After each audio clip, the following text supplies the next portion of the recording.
Please state your name for the record. Alan Carter. Hey, on behalf of the Eastern New Mexico Freedom Gala, we just want to thank you guys. We had a tremendous turnout. Amber, thank you for, we had to do some fast things to get it within the 45 days to get the fairgrounds and to get out there to the Jake Lopez facility to put this on. And Gary Spinks and Anthony Ortega did pretty much everything we asked them to do, and we asked them to do a lot. And the stage was absolutely incredible. It's a great, I think it's 16 by 16, if I recall. I'm not sure, but wow, it was really a good event. We missed you, Commissioner Lopez. I was invited. You were invited, and when we have one the next time, we want to see you there. It was for everybody in the county, and boy, you should have seen the lipstick we put on old Jake. It looked good. It looked good. But we just wanted to thank everybody that was involved, because this hopefully will be an ongoing event. We don't know if it's going to be annually or every other year, but it was something that the community could get behind, and we had a guest speaker, and we just had fun. Tried to keep the politics out of it, and we just had fun, and it was a good time. So we wanted to thank the commission and thank Amber and Gary and Anthony. So thank you guys. Thank you very much. One thing, if I would have known politics was going to be out of it, I would have been there for sure, and not in Ruidoso. Well, if you'd have been there, we might have put him there. Sorry, I know I'm not supposed to speak, Madam Chair. Anybody else? I second that. Okay, really great. Thank you. Thank you, Amber. Thank you. Thank you. It was those guys were, Anthony, I was like, Anthony, that mat needed to be replaced. The front, they fixed the gravel, they swept the porch, they got the new mat. So thank you. And please let them know that we appreciate it. Thank you very much. Okay, if no one else, we will move on to elected officials and department heads. First up is Assessor's Office. Mr. Floyd, there you are. You moved out of the corner. Staff meeting. I didn't tell them to come. They just came. Every Madam Chair and Commissioners, every year the state statute requires us to do a commissioner report for a reappraisal plan, and that's basically that's on page 7 of your packet there. It's a pretty simple plan. We pull neighborhoods, and then we go out and take pictures, and then we come back and drop the pictures in the accounts in our computer system. And then we use sales analysis from prior year sales to come up with market value for residences.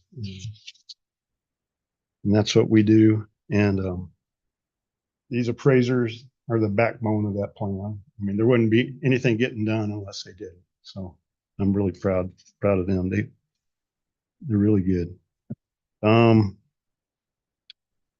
page 5, there's a sales ratio study. It shows that it's the ratio between the sales price of a residential property and what we have it assessed at. We came in at 94.5%, which is acceptable for IAAO standards. What else? Oh, we have growth tables in there. That shows the progress we're doing throughout the county. And lastly, on page 8, the reappraisal fund, the 1% fund that we get, that's what we spend our 1% money on right now. And if you have any questions. Anybody have any questions for Mr. Floyd? No. Okay, no. All right. Thank you. All right. Thank you.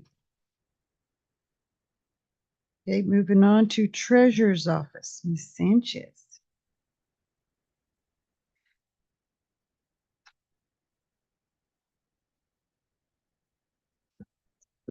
Good evening, Chairwoman and Commissioners. First, I would like to take just a moment to address an issue that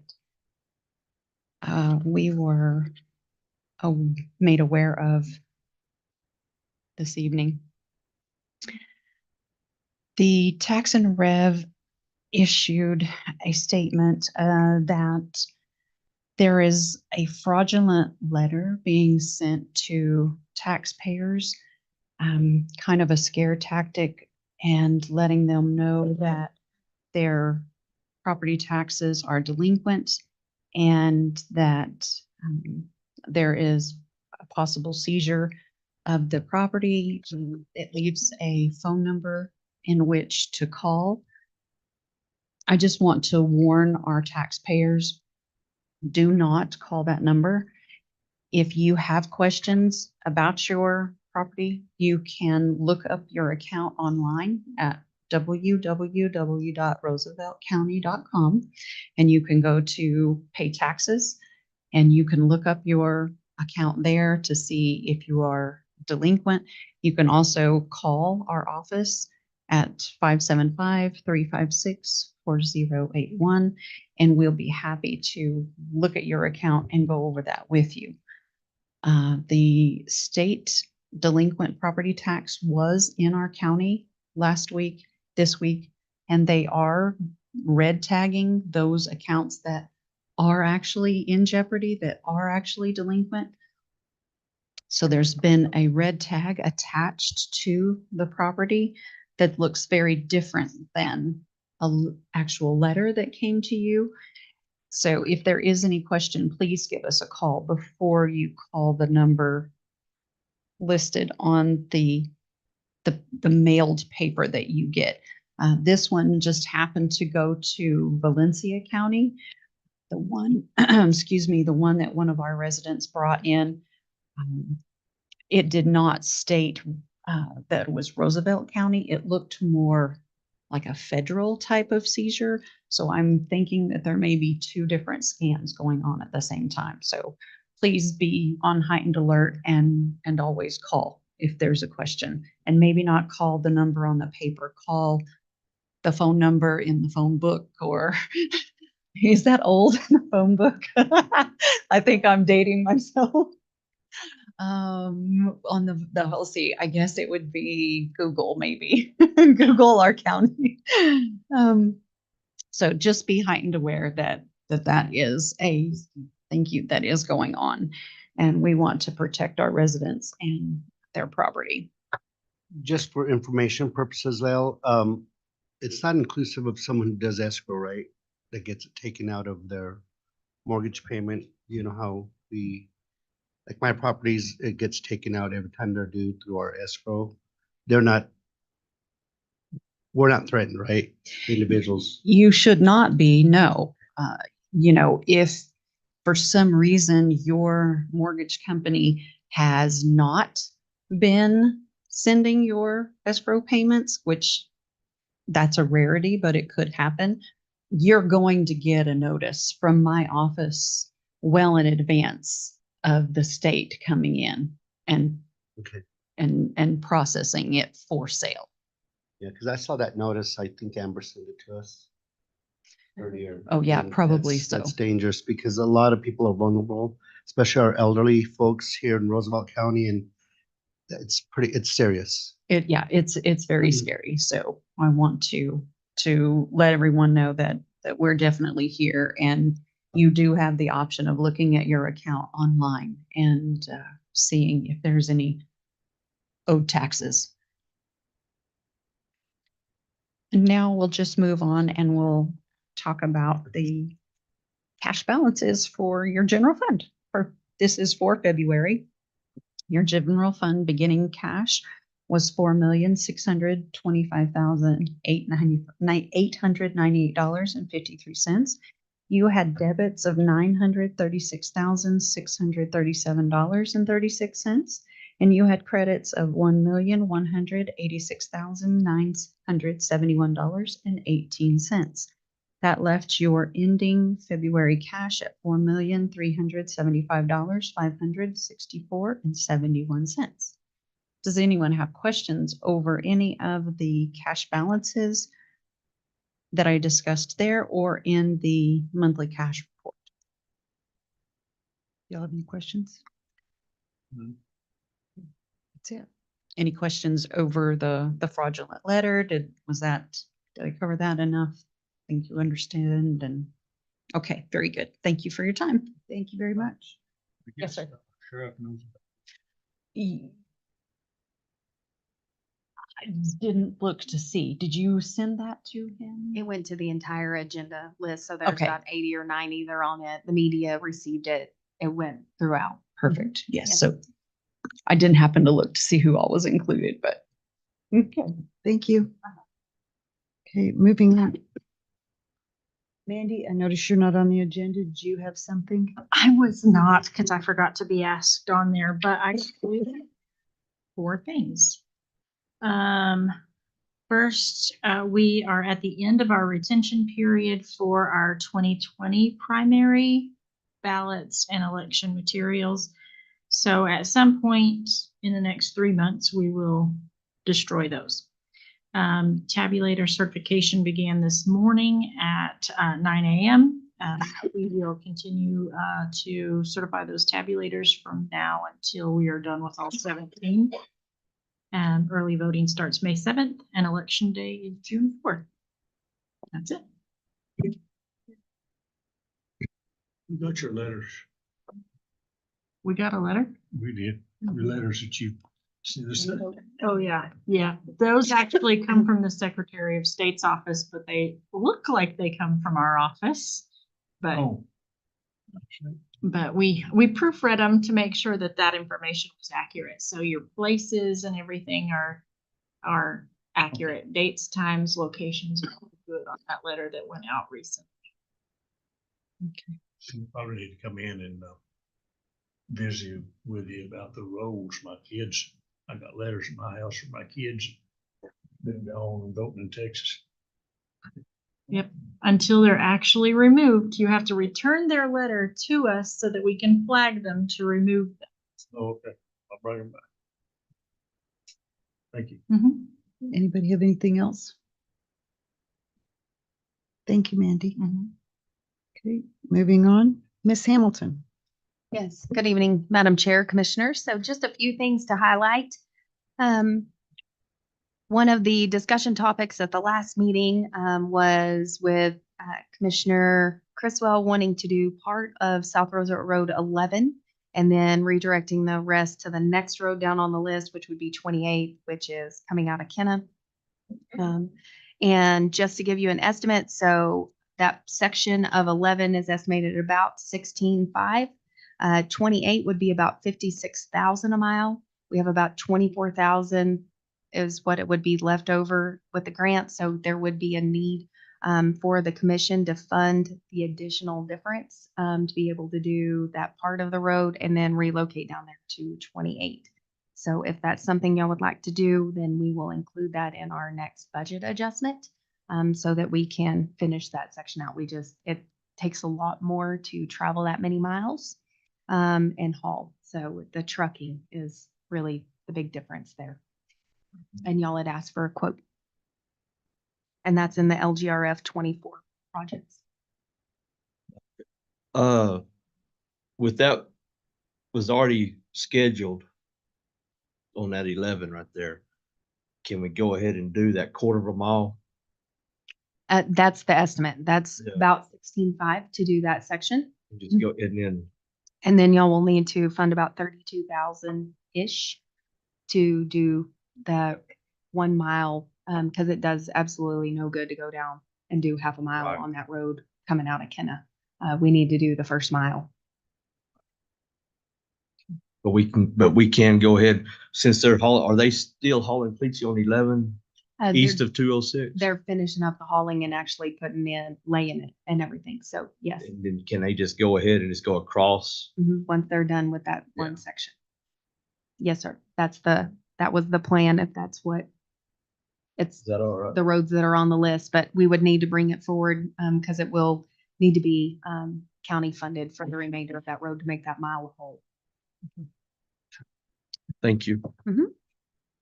The next thing is the summer intern program. This has definitely been a big lift for administration and a big labor of love that we've done in the past few years. Thankfully, PED opened it up to the schools and other non-governmental organizations. So several of the counties that are small or medium-sized like us have chose to let the schools handle that. They are very well equipped. So that information was provided to them. I'm not sure what schools are participating or how, like Ms. Bagwell sent all of that information out to our school administrators and such. So I know that they'll be working on that. That won't be something this year that we're putting forward through the county. They'll be handling it there through other options through PED. We have completed the annual opioid reporting. We have completed the LATCF annual reporting, and I'll be finishing up the annual federal ARPA reporting, the LS. It's an abbreviation of SLFRF, but all of that will be submitted so that we can have all of that taken care of. And then one more highlight before I share a super exciting article with y'all.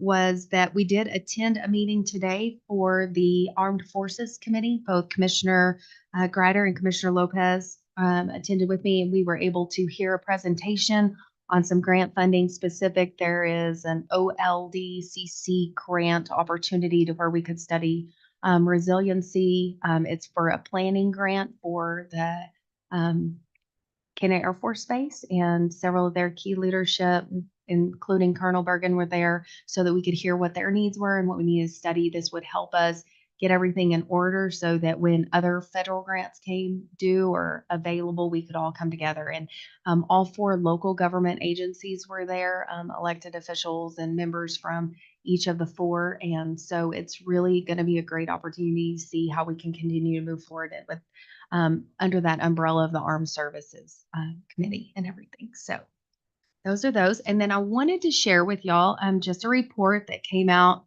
this week, and some of y'all may have seen it in the journal. So that highlight was New Mexico is struggling to get enough workers. Last year, New Mexico had one of the lowest workforce participation rates in the country. And the system to fix it, the 26 states 26 workforce connection centers are falling short, according to the New Mexico Legislative Finance Committee report released Wednesday.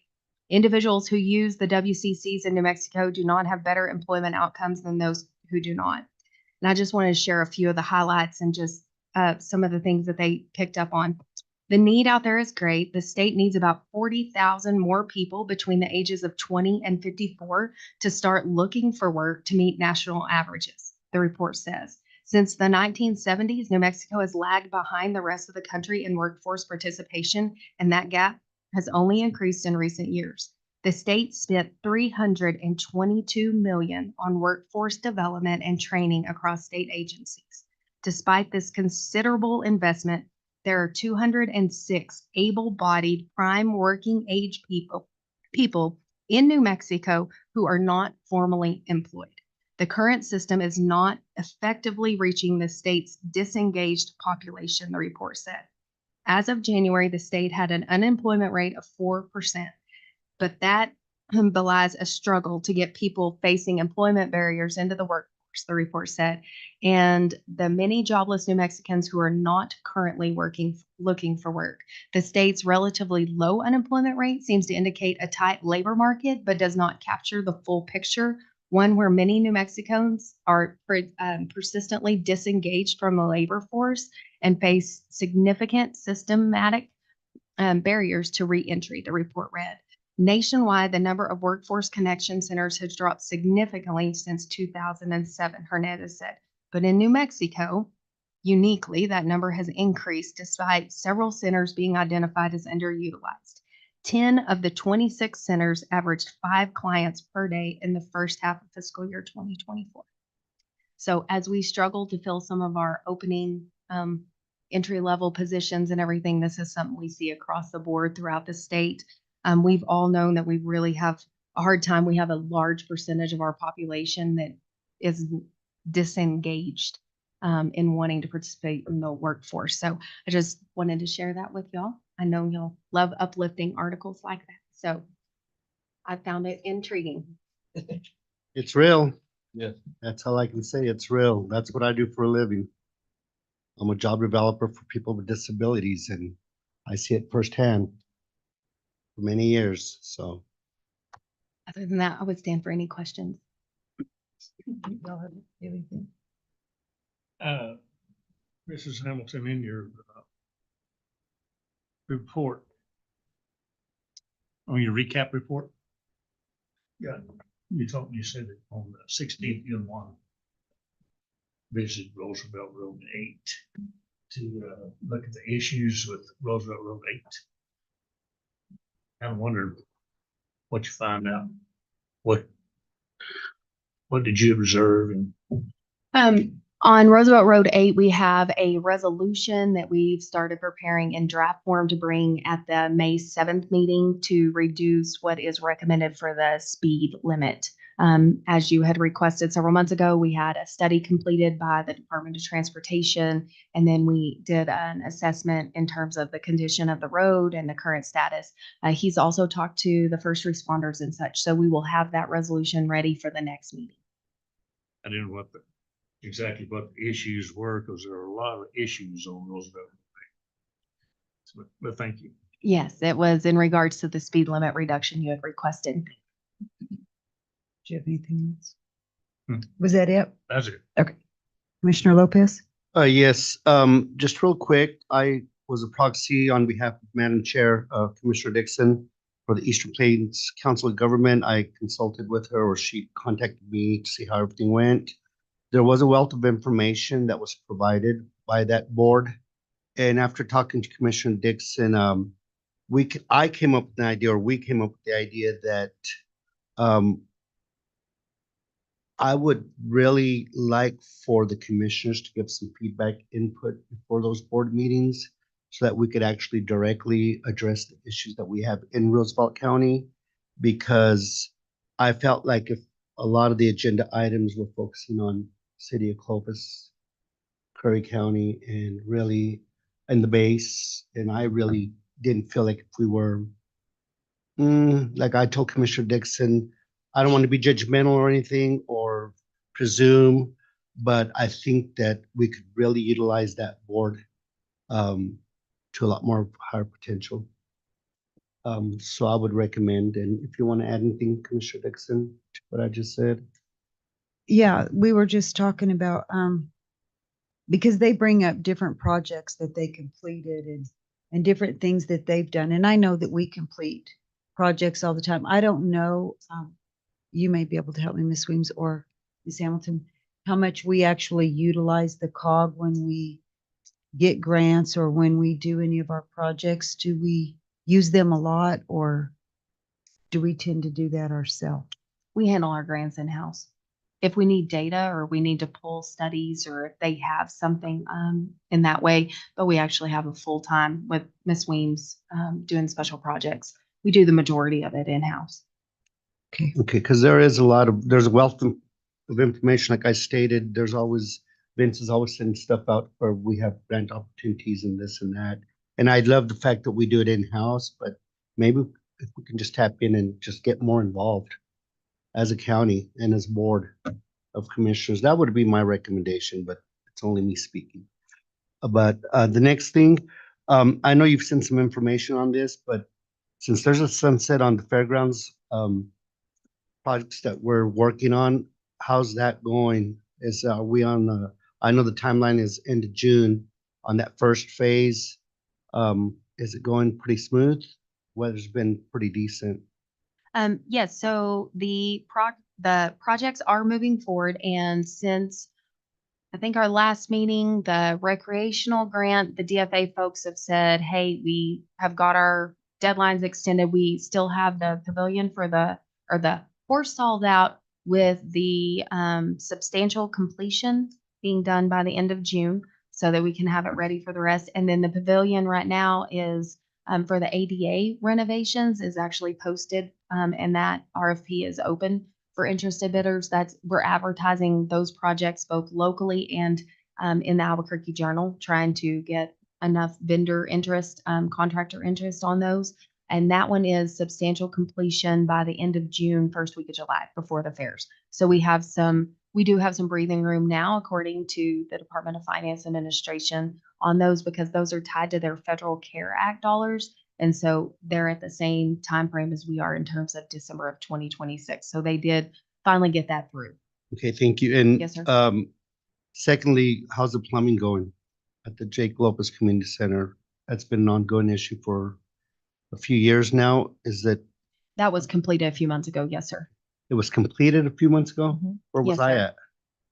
I don't know.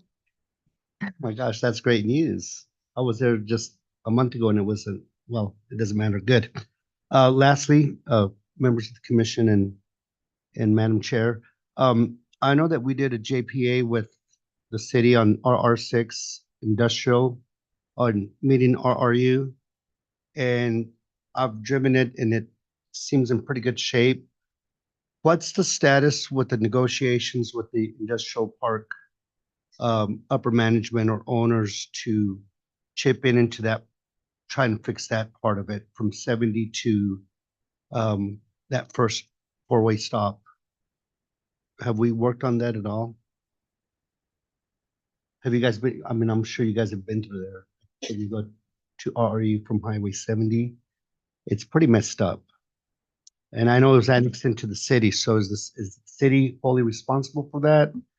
Did we ever negotiate? I know Commissioner Lee had, in the past, had met with some of those folks and maybe they were one chip in to fix that part. I mean, can you?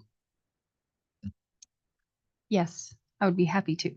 So we currently are waiting for this spring, the section of the that part of the intersection that we had re-chip sealed, patched and filled. We will have micro seal across that. And that's something that we've partnered with Mymar Trucking to actually be able to take and pay for. They have been great partners in that. We did identify when we met with them, this was back when Mr. Lotto, myself, Ms. Diaz from RCCDC, we met with several of the industries that were out there. And that was identified as the third or fourth priority, that section of road. It is within the city. It is a sole city roadway and everything. And it was identified. We did provide some estimates, but at this point, nothing has been proposed or requested from the city entity. That was something that we gave estimates of what the funding requests or what the approximate cost would be for those patches. Thank you. Mhm. I'm not going to mention Lime. I won't mention Lime, Commissioner Dixon. You just did. Indirect persuasion. Are you finished? Yes, thank you. Thank you, commissioners. Mr. Criswell, do you have anything? When Stephen was giving his report, I got a question. I didn't think of it quick enough. If you don't mind, he's talking about the appraisal. I was curious about the appraisal value. Your speculation with the water, more dryland farms coming in and stuff. Are you forecasting the appraisal of some of this country to go down? Or you forecasted it to kind of hold steady, some of this appraisal stuff? You guys will. Is that a What fair I think, question? what I or- think is, and correct me if I'm wrong, right now, agriculture land is valued with an agriculture exemption. And so most of our land is that right? It's super low.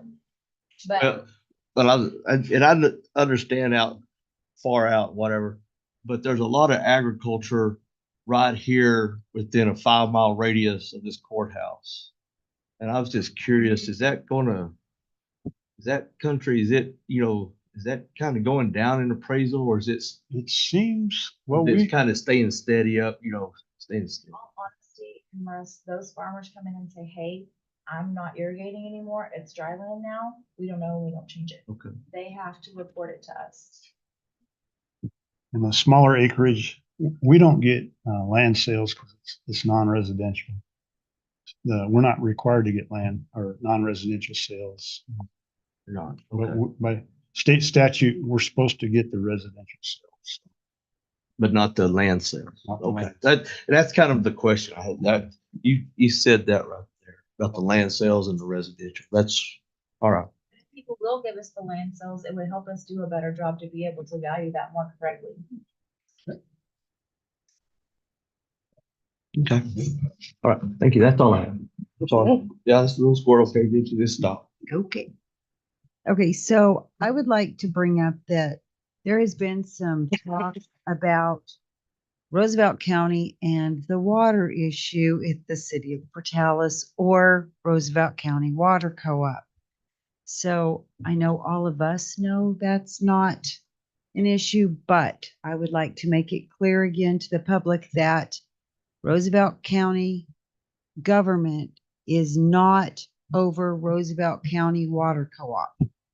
There was comments about whether or not this water shortage affected, why it didn't affect Roosevelt County, why it was only telling people in the city limits when all the water comes from the same source.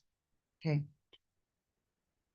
I don't even know how to elaborate on all of that because, you know, we all have wells or whatever, but they have understood it to be, it doesn't matter if it's a different municipality, whether it's Floyd, Elida, Dora, whether it's the unincorporated areas, that it all is on the same water restriction as the city of Portales.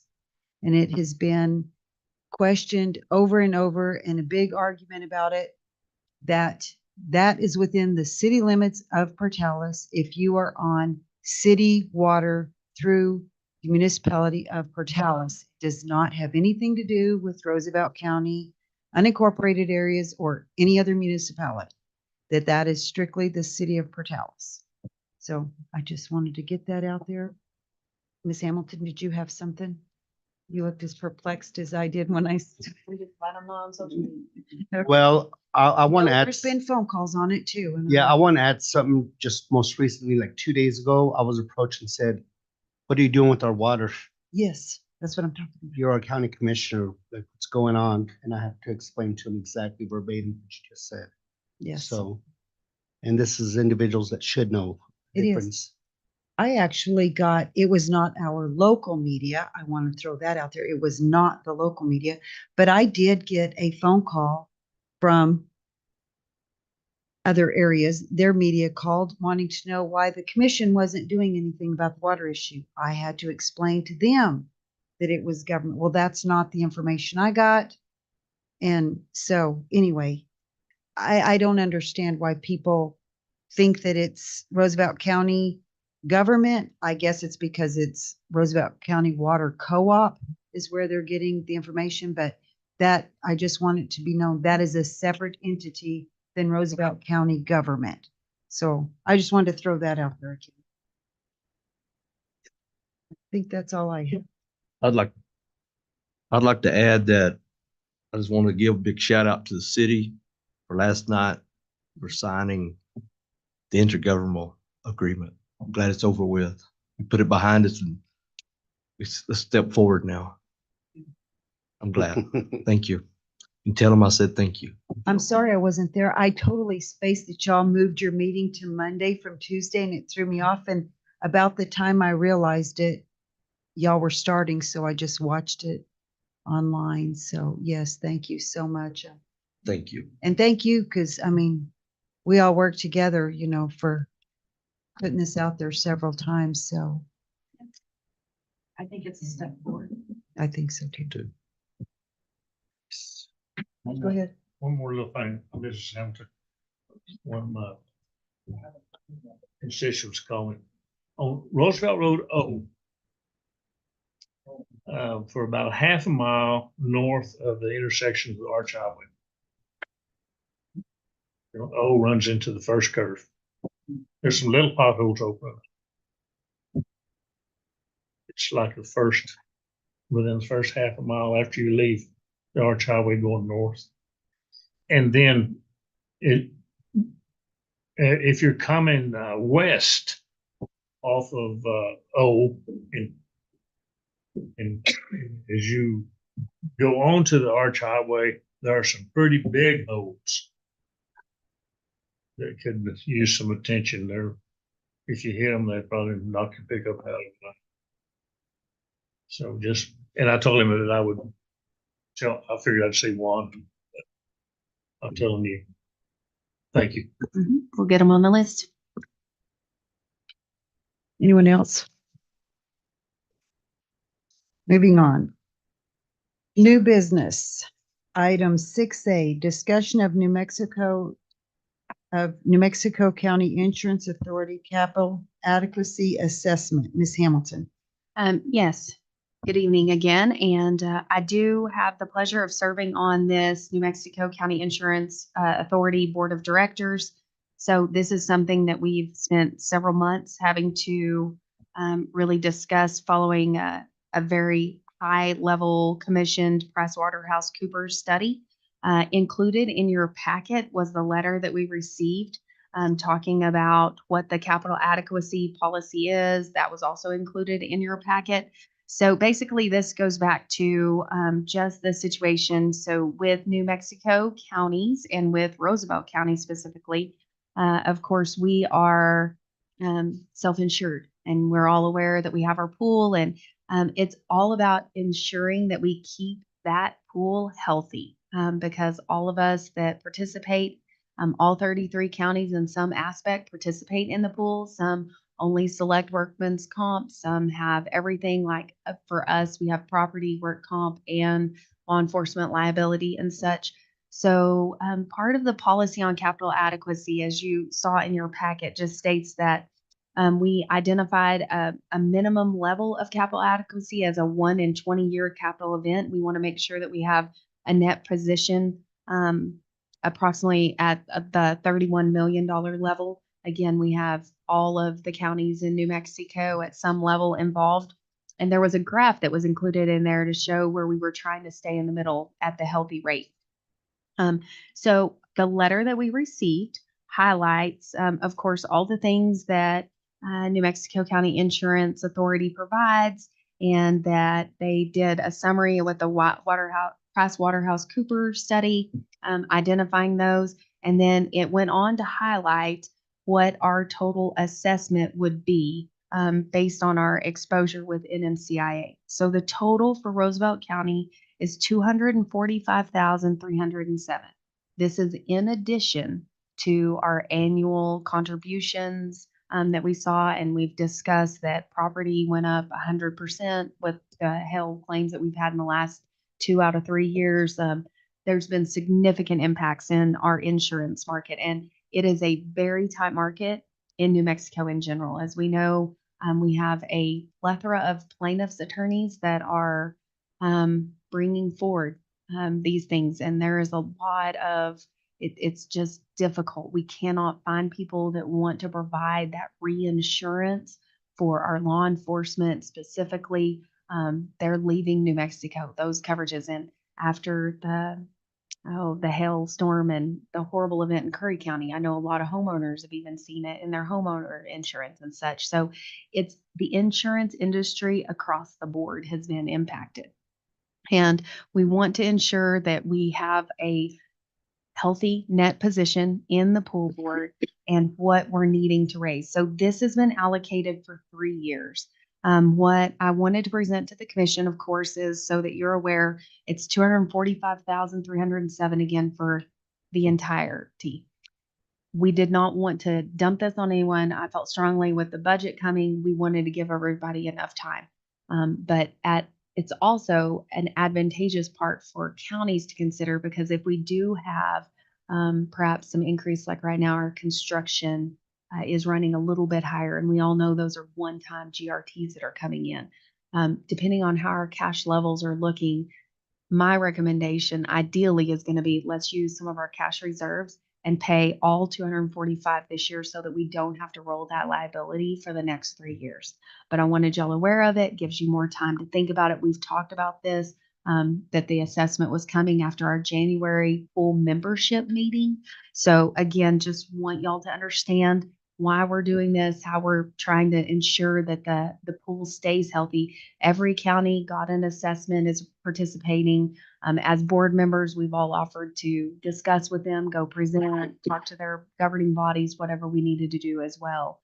and answer any questions. But ideally, a lot of the counties I've spoken to, you know, if we do have cash balances, we're trying to take care of as much of it as we can.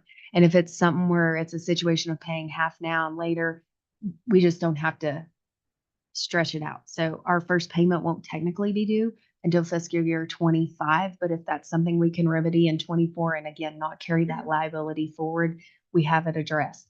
Because there's no guarantee with the environment currently that we are looking at and some of those major awards that we're seeing from some of those jury verdicts.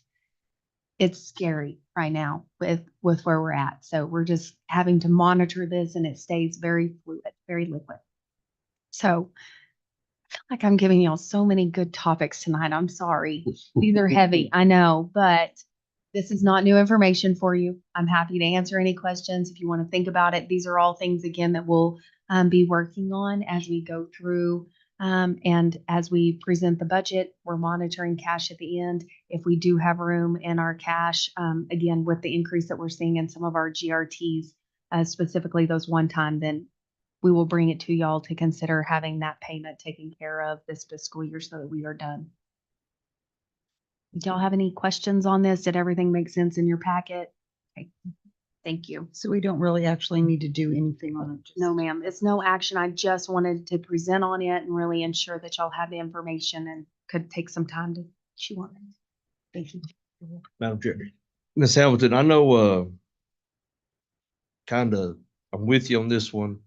Cause up in Santa Fe during January, we went to the insurance meeting deal. And they was talking about if we have another wildfire season, like we had 2 years ago, that, you know, there's parts up there in Lincoln, also them counties back up in there, that they can't even get insurance because of the wildfire damage deals with some of those residents and stuff. And anyway, I see where they're coming from. It's kind of scary to take, you know, to thinking of it. It's kind of scary that you can't get no insurance, you know. Those insurance people are pulling out. They can't afford to do business in New Mexico. Right. I mean, they're all expecting to make a profit. I mean, they run a business. And so that is definitely one of those things that we're running into, but I will continue to keep y'all well informed. I just, again, wanted to make sure that we had that discussion because we just received this letter last week. So I guess, and are we going to talk about, are we having an insurance meeting at Yes, this coming weekend too? we are.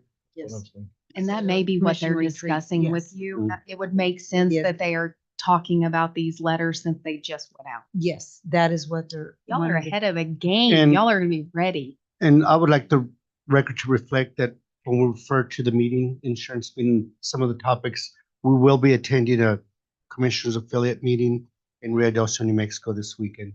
I would like just the public to know that. Right. And we're gonna receive hopefully a wealth of information as well. There's gonna be a lot of topics on the agenda. Yes, there is. Okay. Anybody have any more questions on that one? No, but I'd like to make a request. Can we add 6B and C together, or do you want to do it separately? Since they're listed as separate items on the agenda, if you could just have for the clean. It's not that I'm in a rush or anything. It's just formality. We're gonna have a long discussion on item 6B. Thank you.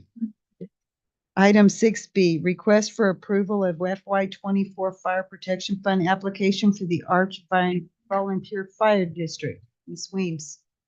Good evening, Madam Chair and Commissioners. This is just our annual item. I'm requesting approval for to submit an application for fire fund protection distribution for Arch Volunteer Fire Department. So moved, Madam Chair. Move Sec- agenda item 6B. Second. I've got an item and a second. All in favor? Any opposed? The motion carries. Item 6C. I've got an item in a second. That's what you said. Oh, sorry, a motion and a second. Good catch. I'm glad you're listening. Yes, item 6C is the same as 6B. It's for Mill and Sand Volunteer Fire Department for application for their fire fund distribution application. With that, I'll make a motion to approve item 6C. Second. Got a motion and a second. All in favor? Aye. Any opposed? Motion carries. Thank you. Thank you. Moving on. Contracts, agreements, and procurements. Item 7A, request for approval of agreement for detainee confinement between Roosevelt County and Union County at Roosevelt County Detention Center. Ms. Ramsey. Hello, so this request is just an agreement for Union County to house with Roosevelt County, and we're just asking for your approval. I so make the motion. So moved. Second. Got a motion and a second for item 7A. Mr. Criswell. Yes. Yes. Yes. Thank you. Motion carries. Thank you. Item 7B, request for approval to utilize state price agreement number 30-000-23-00080 for information technology professional services with Focal Shift Media. Ms. Hamilton. Yes. Good evening again, Madam Chair, Commissioners. So included in your packet was the professional services agreement. This is based upon a state price agreement. This is part of our bold step for improving our communication vehicles, and this will actually bring everything together to where when we have online platforms, we have a unified area where all of that information can come. If department has elected officials need to have anything posted, we'll have one area where it can go into. We can spell check, make sure everything's there, have everything loaded, utilize platforms as we're looking to initially roll out, of course, with Facebook and LinkedIn specifically for our employment type stuff. This would allow all of this to happen through one thing. They are something the district attorney's office is currently using them, and that's where the connection came. Shared some rave results about what they were doing, and so we want to partner with them and see how this looks. This would be something that we could actually use the federal ARPA money for to start it and roll out. And the way that we have it is to try this. We have it year to year, and we want to try it for hopefully at least 2 years, see how it works. And if it doesn't, then we'll try something different. But very impressed with the company and the state price agreement that they have in place. I think it can do a lot for us. They've done some targeted websites for the state police office for their recruitment and their type stuff, and they could do something very similar for ours for our hiring events and such. And so very excited to see where we can build all of this out. And it's very open-ended with all that we can accomplish, because we just set out up to so many hours. So depending on how much social media takes, and once we have that built out, we'll be able to utilize our ENMU student that's working with us to have a lot of these things preloaded as well. Voting dates and early registration or poll locations, tax information, assessments. Steph and I have had great conversations about just the importance of educating that we are self-rendering and what does that really mean and how do they work around things. So I think it can be a huge educational opportunity. And again, it's one of our bold steps. So we're trying to keep moving this one forward. I would stand for any questions and ask for approval. Okay, I'll entertain a motion on 7B. So moved, Madam Chair. Say, Get a motion a second. You have discussion? yeah, you can discuss if you want, but I don't have anything. I didn't know if you did. I thought you had something to say. That's why I was asking. Did you have some discussion item? Because you moved at the same time he did. Y'all are ornery today. Good golly. Oh, Dennis, how do you vote? Yes. Yes. Yes. yes. Motion carries. Thank you. Item 7C, request for approval to utilize state price agreement number 30-000-23-00070 for construction services for the Emergency Operations Center by White Sands Construction. Ms. Hamilton. Yes. This one is very exciting because this, of course, was in the budget, and we're looking at how to build out an emergency operations center. Mr. Montiel presented this back in the budget workshop a couple years ago. We've had it funded, but we're just working to get through some of our other projects that were in the pipeline first. So This, we've actually met with a couple of different contractors that were on statewide price agreement and CES, both the sheriff, chief deputy, facilities and maintenance, emergency management, myself, that there were a lot of us over there that had a chance to meet with them, ask questions, talk about what the needs were. Really at that point, the sheriff, emergency management and them took over like, hey, this is what we need in this center. This is what we're looking for. So two of the companies that were interested, again, we reached out to several. Ms. Weaves helped us greatly on getting them here. We were able to meet with two of them on site, tour the facility, and get quotes. This was the most advantageous quote as far as what they were estimating as price per square foot.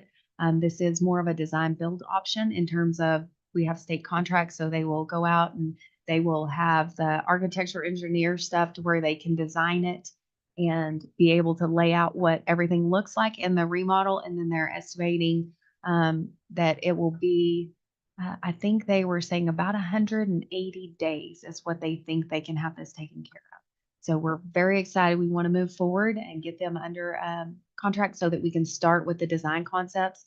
We would bring all of that, of course, before the commission, before anything is finalized, but they would be able to develop the plans much like we did with the fairgrounds, and then y'all can sign off on those.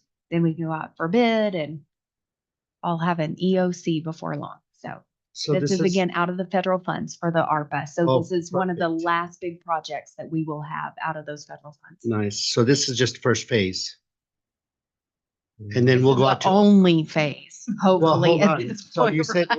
we're gonna go out for RFP, so we're gonna give local option for local Well, contractors to. let me rephrase that. So for the bid purpose, it's a design build. So they will actually handle all of that. Once we sign on, they do the design, y'all sign off on the design. They're under state contract. So that's why we have about 180-day estimate. So pardon me if I misspoke on how all that works. They actually are under the state contract, so we wouldn't have to go out for any further bid. They will utilize local contractors. They explained to us that if we have anybody that they would like, and of course we want them to stay local as much as they can.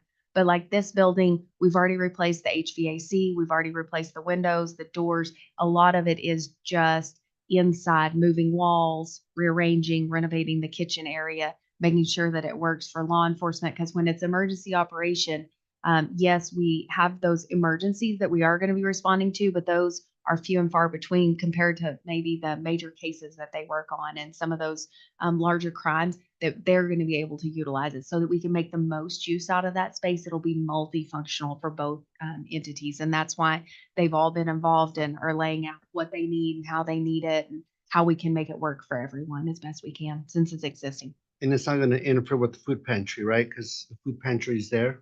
The food pantry's behind it in a Right. separate building. No, sir, it will not Is cross. there gonna be any additional space after it's all said and done? Or is all our space, square footage gonna be utilized to serve our purposes? All the square footage is going to be utilized for the emergency operations center. Okay, thank you. Yes, sir. Anybody else? I move we approve. I'll second. Got a motion and a second. Commissioner Lopez? Yes. Yes. Yes. Yes. Motion carries. Item 7D, request for approval of revised law enforcement employment buyout contract. Sheriff Sanchez. Good evening, Madam Chair. Good evening, Commissioners.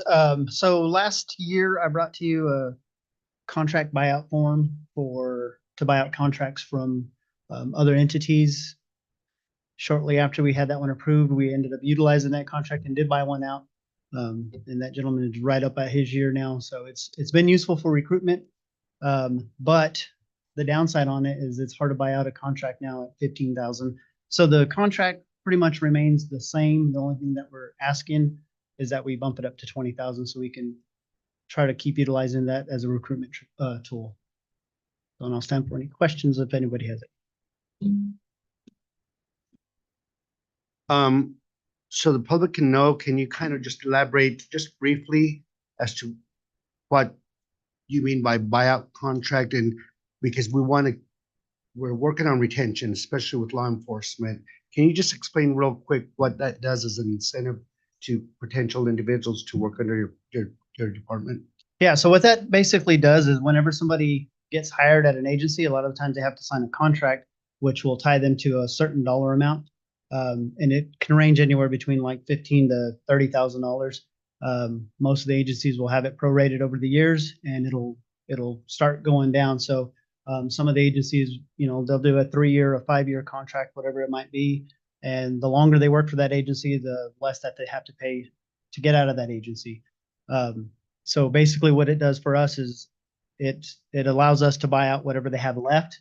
We can pay that entity the remaining of their balance, and we can hire them on, and they'll sign a contract with us, being held to whatever we have to pay out that other entity. So the cap is $20,000. It could actually be $4,000 or $3,000. It could be, yes. We Yeah. just want to raise the cap. That way we have more leverage to try to have retention in the sheriff's department. Correct. Yeah. And whenever we hire somebody that's uncertified, we got to send them to the academy.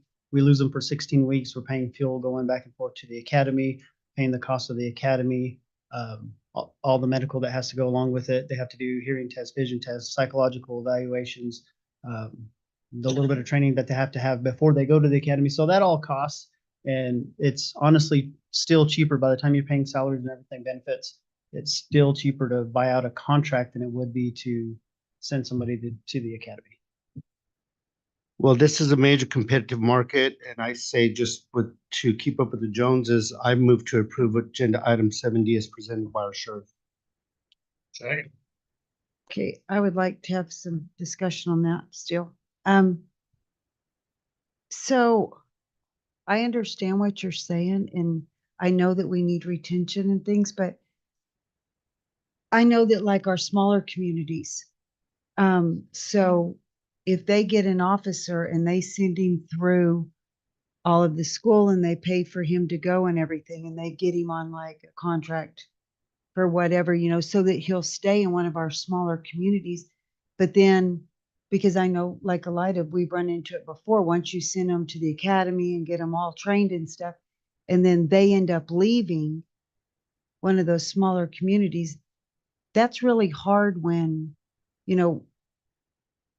because it would take away from, I would be afraid it would take away from our smaller communities and stuff that send them through the academy and whatnot. If you can pay them, more and they leave, and then you guys and then we buy them out of the contract, then I don't feel like that's working very good within our own community.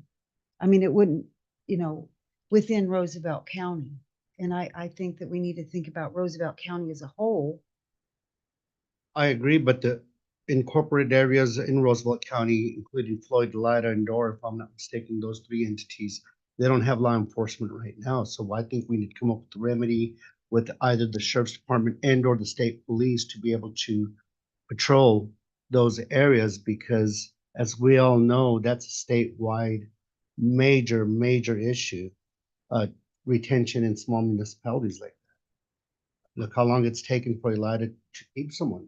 Yeah. Even And I mean, gets I you. know they're working on, trying But to for get one, today's but- purposes, I think that this is a great idea. And I think, I'm not saying that it's a separate issue, but the issue at hand is what he's presenting. And I think you have a very legitimate argument as to what happens to Floyd, Causey Mills, at Rogers, Elida, Door. I and just so wouldn't forth. want to take them from our own county. I would like to not, I wouldn't want to take another one from another. But we can't take something from when we don't have anyone. But we do, we have them at Portales, we have them in. No, I'm talking But about in what if Elida, we do? Floyd, What or if they do get one? Because I mean, my point is have the this- mayor just pay them a little extra, give them that extra incentive. Yeah. And the problem with that is that when somebody makes up their mind to leave and they're trying to leave an agency and they're trying to go someplace where they think it's going to be better, or somewhere where they can do, different things within their career, if we don't pick them up, somebody's going to buy out their contract. There's a ton of agencies out there that pay a whole lot more than we do, or anybody in this area. They can go to state police and make $45, $50 an hour, starting out, or Lee County, Eddy County. Honestly, if they're looking for just money and they don't have a family, there's a single person, they would be, Oh, I it would agree be with too you smart on not to that. go to Eddy County or Lee County or somewhere that pays big money. So if we can keep somebody here locally that's, and it's not just for, stealing somebody from a local entity. It's for anybody that's looking to come to Portales. I agree, but if we're not wanting to pay for them to go through the academy, so you get one of the smaller communities that struggle to be able to afford to pay for them to go through an academy, and then get them, and you tell them, okay, just go ahead and go get on over there and get them through the academy, and they do that just to get through the academy so that they can get hired here and use the funding from one of the smaller entities or from Portales or whoever that's willing to send them through the academy, and then they just go through the academy just to do something else. I think that's a burden on all of them to keep them from being able to get it. I know that it has been an issue in Elida for that particular reason, that Elida can't afford to keep sending them through the academy if they're just going to go through the academy just so they can get that certification to go somewhere else. We do the same thing at the fire department, at the volunteer fire department. We will pay for people to get their EMT license or whatever, and then once they get it, they leave and go to a paid spot. Well, now we're out an EMT or a paramedic or whatever, because we've paid to send them through the school just for them to leave and go to a paying entity. That's all I'm saying. If they. Yeah, and this contract would give that entity the monetary value back what they're being held to for the contract to help offset that cost for that entity as well. So I won't say it's helping them out, but it's helping them out, as far as when it comes to the funding. When your local community does that, pays and goes to, do you have a contract with them? The say like this contract says, I agree that if I should volunteer resign employment with Roosevelt County Sheriff's Office during that 12 months, I'll pay 100% of the initial cost of $20,000. Do you have a? We do. Do you have a that you can reclaim some of your expenses?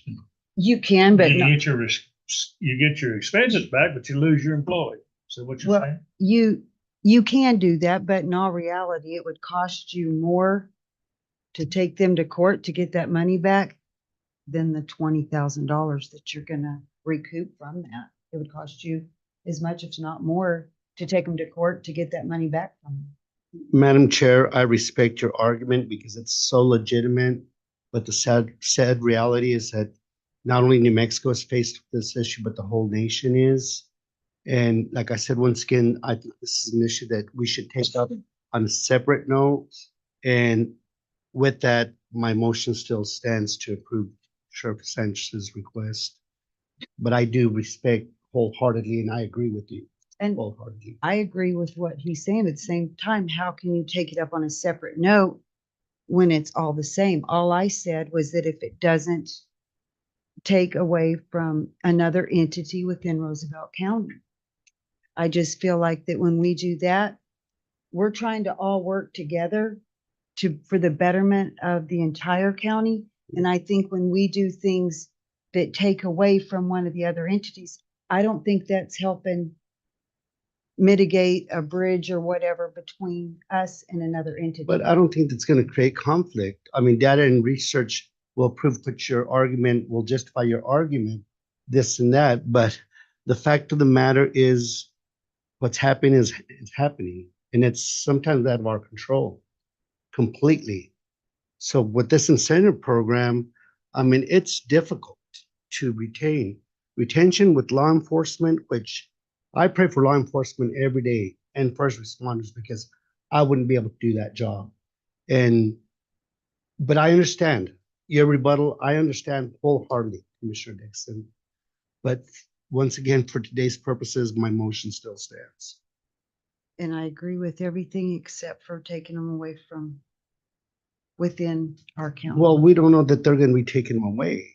I mean, that's an Unless- unforeseen, unfortunate circumstance if it does happen, but there's no guarantee. We may take law enforcement from Debaca County, Guadalupe County, not Curry, I'm sure, but Way. I mean, there's too many unknowns.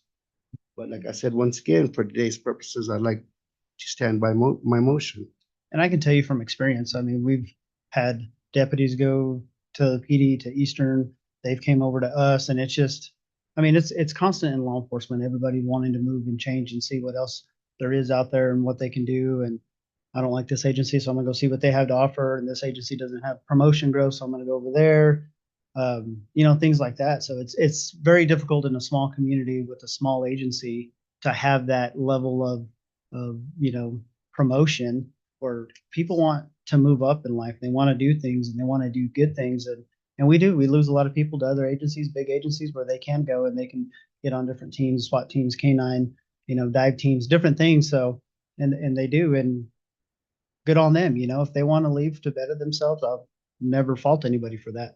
But I also got to look out for my agency as well and for the public safety of Roosevelt County and make sure we're covered in Roosevelt County and we have the bodies that we need to respond to calls and we're not losing them to other agencies that are offering big retention bonuses.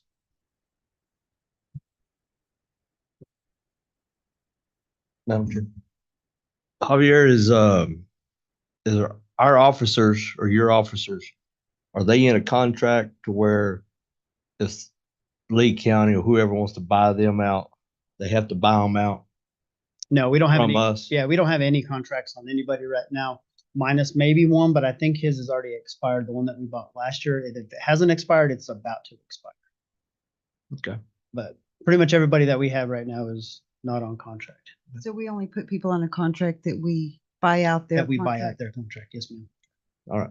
Or if you send them to, To they, school. if they yes. go to school, then they Yes. also have, in the past, the agency has put them on a contract. Yeah, through the Yes. academy. Yeah.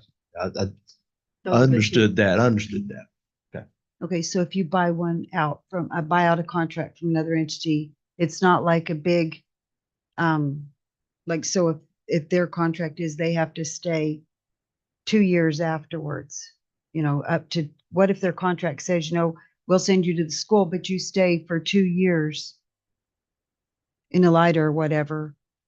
So what do you do in that case? If you get them and they leave, in that case, you'll pay up to 20,000 and that's it. That's where we stop, is up to 20,000, even though they're supposed to stay for 2 years at what, $80,000 or whatever a year. Yeah, if it's going to cost $80,000, we're definitely not buying that contract out. As it stands right now, it's 15,000. That's what the commission approved, was if we're buying out a contract, it's up to 15,000 and they have to stay the 12 months with us. And then after the 12 months, they're free of a contract. So they're a normal employee. They can apply at another agency and they're not going to be penalized for that. And all I'm asking is just to go up another 5,000 to 20,000. So if we have somebody that has a contract for 30,000, we won't buy that one out because we won't have the commission approval to do the 20,000, or like you said, the 80,000. So it all depends on the agency that they're coming from. Some agencies are offering, really big money because they're having hard time recruiting people. So they're offering, $30,000, $40,000 recruitment sign-up bonus. Something like that, we're not going to be able to afford to buy out. So we wouldn't buy that one out. Thank you. Yes, ma'am. Okay, we have a motion and a second, item 7D. Commissioner Criswell? Yes. Yes, Yes. motion carries. Thank you. Madam Chairman of the commission, I have some questions that are about employee performance. When a deputy performs unsatisfactorily, what is the process for their removal? I'm asking this because you very well know one of my constituents have very enthusiastically suggested that the commission fire some of your deputies. What exactly is the procedure for either discipline or dismissal? So we follow the county's policy in progressive discipline when it comes to anything disciplinary wise. Somebody comes in with a complaint, it's generally started off with that person's supervisor. They'll look at it and then it'll run up the chain from there. If it's, a minor complaint that deserves a verbal warning, that'll take place. If it's something that is a written warning, that'll take place. If it's something that's a, egregious offense that they need to be terminated, then we'll get, with the county manager, the county attorney and HR, and we'll go through the process of removing that person from employment. So the commission can remove one of your deputies? No, not the commission. You're saying you would get with the manager and the lawyer, Correct. but the commission itself would have nothing to do with it. Correct. Yeah, the commission doesn't get involved in the day-to-day operations of the individual departments or offices. And that would be also, you forgot to mention the HR director. And to me, that's a perfect form of what I'm very against is micromanagement. Unless it's gonna be something that's libelous and it's really gonna cost our constituents in the county because of liability, then it comes to the Board of Commission. But I think that with the proper chain of command, with our personnel policy and procedure, our grievance process, I feel that's how it should work myself. Is that what he's describing? Yeah, yes, yes, sir. Well, when the individual said we should fire the commission, I was thinking, I don't think we can do that. Correct. And so thank you for the clarification. Appreciate it. Yes, sir. Okay. Moving on to item 7E. Request for approval of New Mexico Law Enforcement Telecommunications System and the National Crime Information Center user agreement between New Mexico Department of Public Safety and Roosevelt County Sheriff's or Sheriff Sanchez. He left.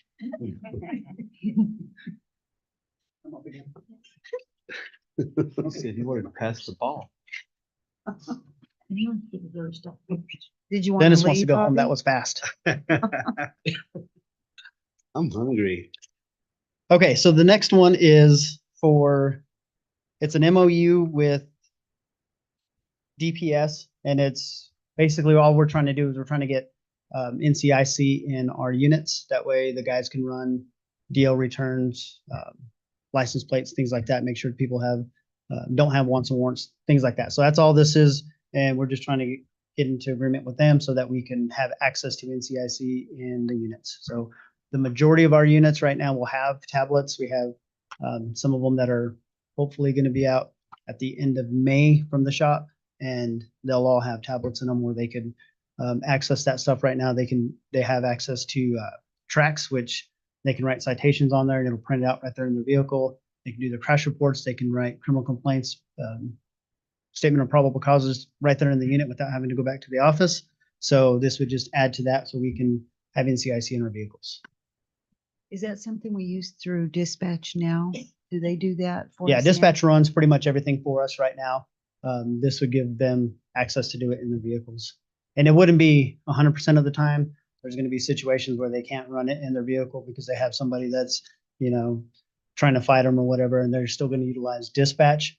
But the times that they're working a crash, they can run the license plates, they can run DL returns and stuff like that, and still have that stuff come right up there on their screen, and they can, print it from there so they can have it for the case files. So this will take part of the burden off of dispatch. Yes, ma'am, a little bit, yes. Perfect. Please. Are you looking to get them in all the vehicles or? Yeah, eventually we want every one of the deputies and sergeants to have it, and then also obviously the school resource officer and the detective as well. So I'm with approval of 7E. Second. Got a motion and a second on 7E. Mr. Criswell? Yes. Yes. Yes. Motion carries. Thank you. Sheriff, don't go too far. 'Cause I'm going to stay right here. I'm I'm going to share the podium with Ms. Ramsey over here. So Item 7A, resolutions, ordinances, and proclamations. Consideration of proclamation declaring May 5th through 11th of 2024 as National Correctional Officer Appreciation Week. Ms. Ramsey. Bear with me. This is really long and I can't stand my own voice, but this is going to be long. So we ask you guys to designate the first full week of May as National Correctional Employees Week. It's recognized through Congress, the president, all of those things. So I'll go ahead and start reading it. So I stop talking. Whereas the Congress and President of the United States have designated the first full week of May as National Correctional Employees Week.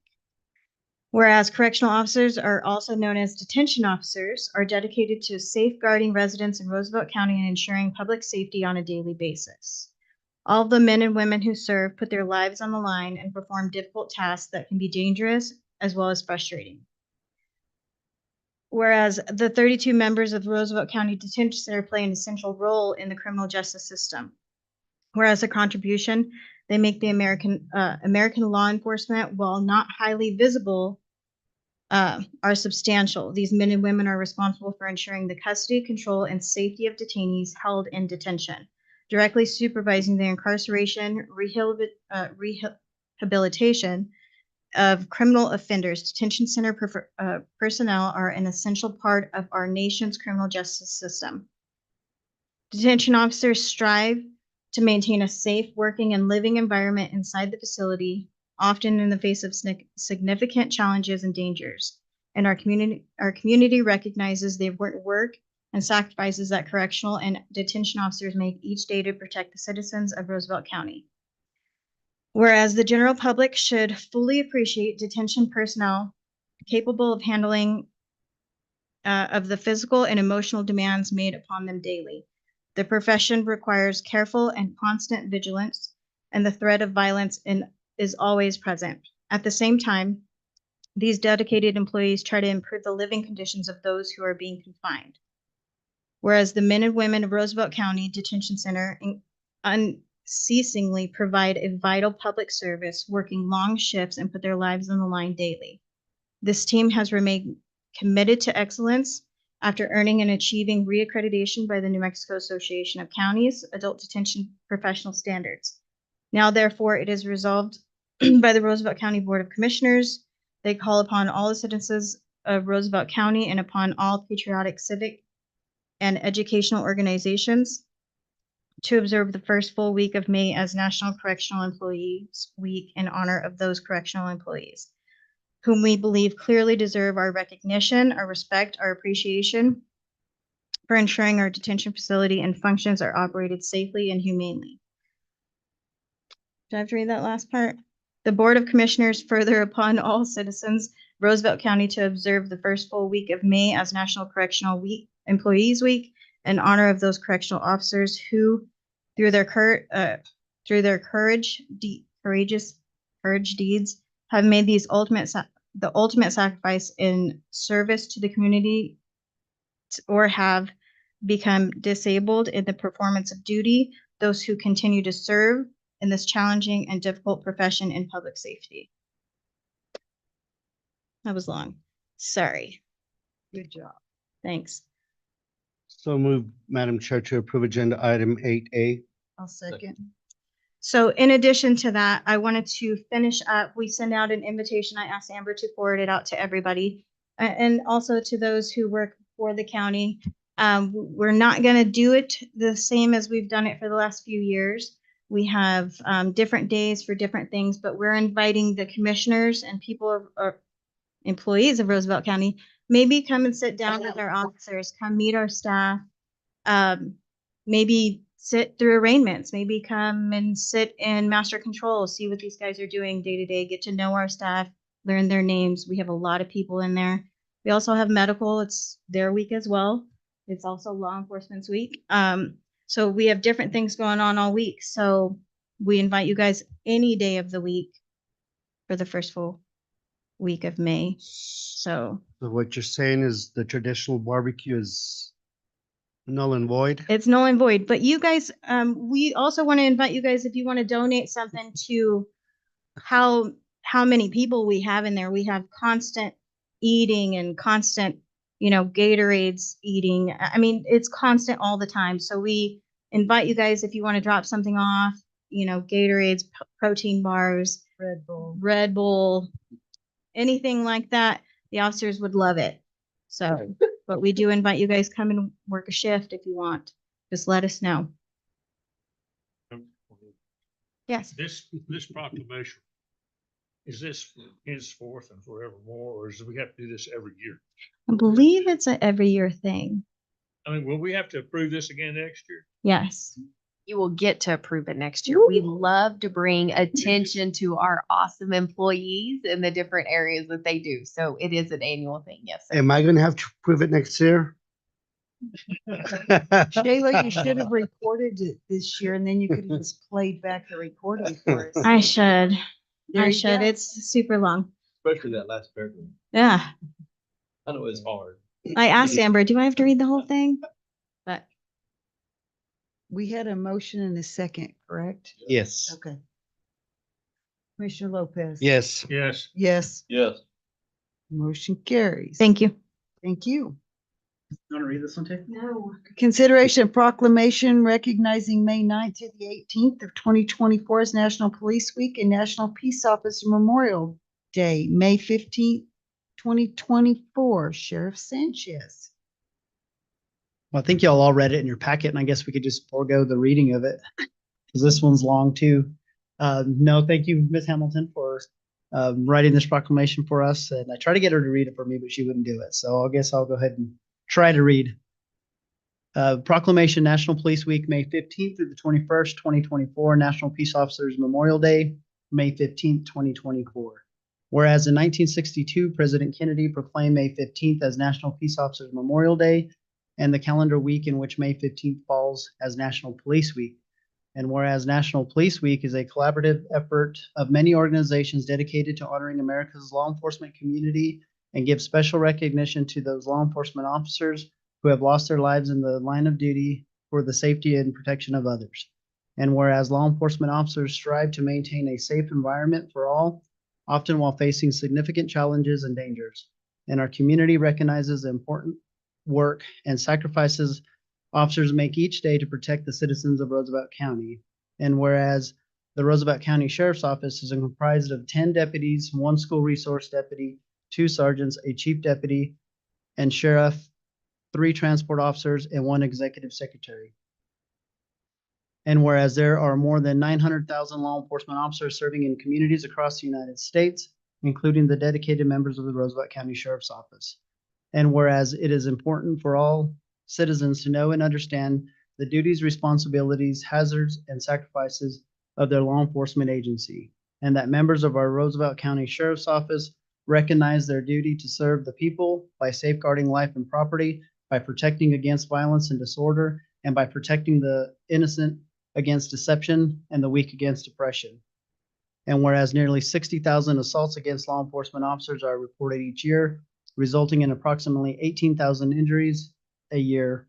And whereas since the first recorded death in 1786, more than 23,785 law enforcement officers in the United States have made the ultimate sacrifice and lost their lives in the line of duty. And whereas the names of these dedicated public servants are engraved on the wall of the National Law Enforcement Officers Memorial in Washington, D.C., and whereas the service and sacrifice of all officers killed in the line of duty will be honored during the National Law Enforcement Officers Memorial Fund's 35th Annual Candlelight Vigil on the evening of May 13th, 2024. And whereas May 15th, 2024 is designated as National Peace Officers Memorial Day, and all U.S. flags should be flown at half-staff in honor of the fallen officers and their families.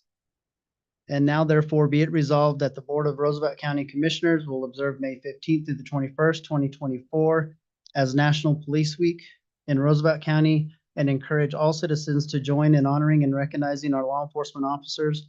Roosevelt County encourages you to initiate, support, and embrace new ways of honoring these critical public servants as they perform their duties in an especially challenging time. We publicly salute the service of law enforcement officers in our community and in communities across the nation. We dedicate these 7 days annually to recognize these great public servants, but we should not hesitate to make every day an opportunity to honor and show appreciation to those men and women serving daily in law enforcement to keep our communities safe. Be it further resolved that the Board of Roosevelt County Commissioners do hereby proclaim May 15, 2024 to be National Peace Officers Memorial Day, to honor all law enforcement officers who have made the ultimate sacrifice in service to their community or have been disabled in the performance of their duties, and let us recognize and pay respect to the survivors of our fallen heroes. Thank you. Thank you. With that, I will make a motion to approve item 8B. Madam Chair, before I second it, can I just make one quick announcement? I would just like to send our deepest condolences on behalf of Roosevelt County to the family and friends of Officer Justin Hare, who was gunned down just north of us, not too far, probably an hour and a half from here, a little over a month ago. And I just want to thank you guys for your service. Thank you. I got a motion. Do I hear a second? I did the second. Oh, you did? Yeah, I wanted discussion. Boy, y'all are in rare form. Commissioner Criswell. I vote yes, but I just want to make the last sentence in the National Police Week paragraph very important to me. And thank you. Yes. Okay, Yes. I'll read them yes, but Commissioner Criswell, would you read that sentence? Yes, sir. It says, we dedicate these 7 days annually to recognize these great public servants, but we should not hesitate to make every day an opportunity to honor and show appreciation to those men and women serving daily in law enforcement to keep our community safe. And I don't mean to prolong the meeting, but just to add on that, we live in a county that is amazing towards law enforcement.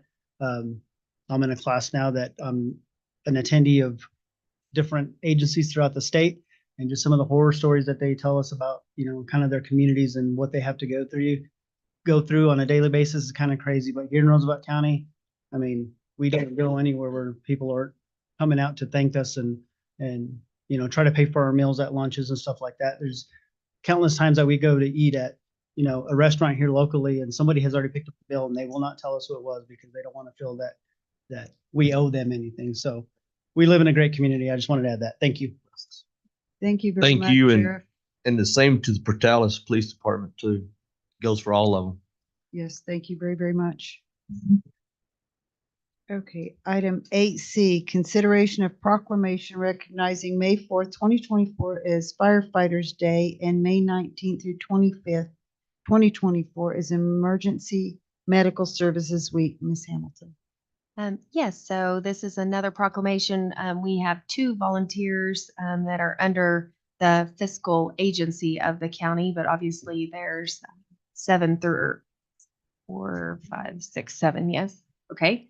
Glad I didn't forget throughout. So we definitely want to express our appreciation for what they do. And the proclamation reads, whereas firefighting and emergency medical services are a vital public service, and whereas the members of firefighting and emergency medical services teams are ready to provide life-saving care to those in need 24 hours a day, 7 days a week, and whereas access to quality emergency care dramatically improves the survival and recovery rate of those who experience sudden illness or injury, and whereas firefighters often put the safety and well-being of others above their own, and whereas emergency medical services have grown to fill a gap by providing important out-of-hospital care, including preventative medicine, follow-up care, and access to telemedicine, and whereas the members of the firefighting and emergency medical services team, whether career or volunteer, engage in thousands of hours of specialized training and continuing education to enhance their life-saving skills, and whereas it is appropriate to recognize the value and the accomplishments of firefighters and emergency medical services providers by designating Emergency Medical Services Week and Firefighters Day, now therefore be it resolved that the Roosevelt County Board of Commission, in recognition of this event, do hereby proclaim the week of May 19th through the 25th, 2024 as Emergency Medical Services Week and May 4th, 2024 as Firefighters Day, and further extend appreciation to all of our volunteer personnel in Roosevelt County.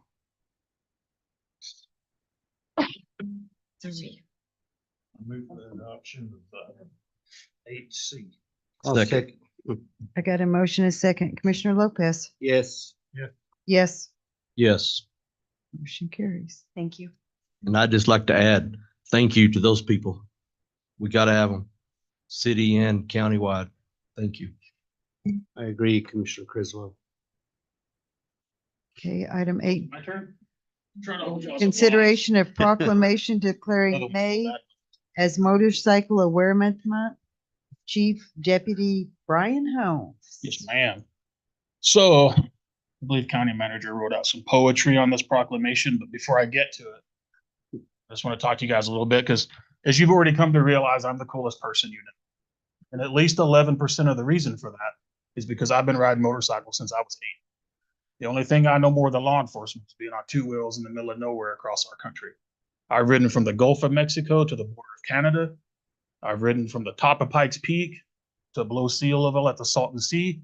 I even once went to the back gates at Area 51. I didn't take a lot of pictures, but I've been there. I've been everywhere this country has, except for the very far east, and I'm working my way there.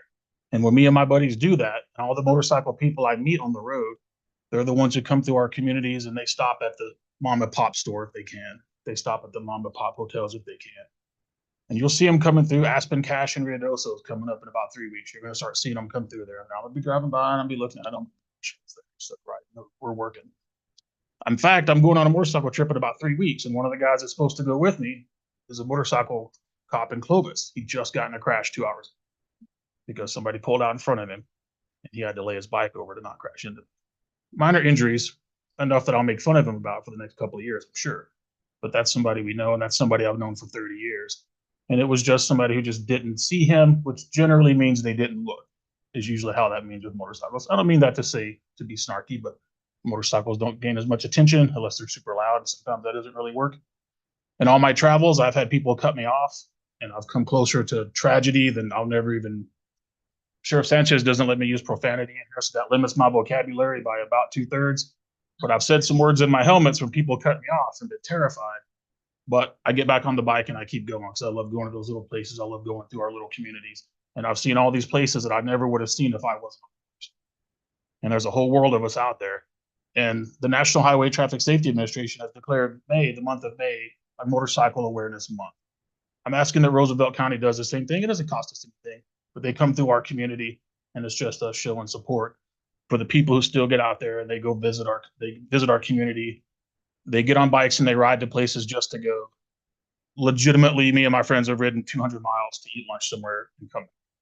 We've done that for years or as long as we can remember. And there's a bunch of us out there like it. They come through our community, they live here in our community, and it affects our community. Most of you probably know somebody that rides. And if you don't, well, you should. Now you know me. So I would ask that you consider this. I'm going to read this to you and you're going to love it.